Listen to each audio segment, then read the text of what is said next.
ટ્રાફિકની સમસ્યા મામલે જાગૃત નાગરિકોએ ગાંધીનગર ખાતે મુખ્યમંત્રી કાર્યાલય પર કરી રજૂઆત। ટ્રાફિક સમસ્યા નિવારણ માટે સમિતિ દ્વારા મોબાઈલ નંબર કરાયો હતો લોન્ચ।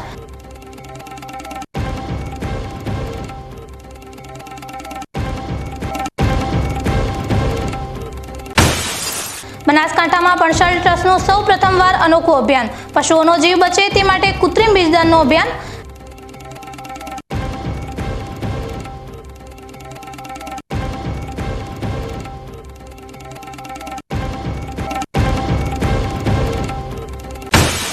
રાયડાના પાકનો થયો બચાવ, જીવાતથી વાતાવરણને પાકને અનુકૂળ રહેતા રાયડાના પાકમાં થઈ શકે છે વધારે ઉત્પાદન।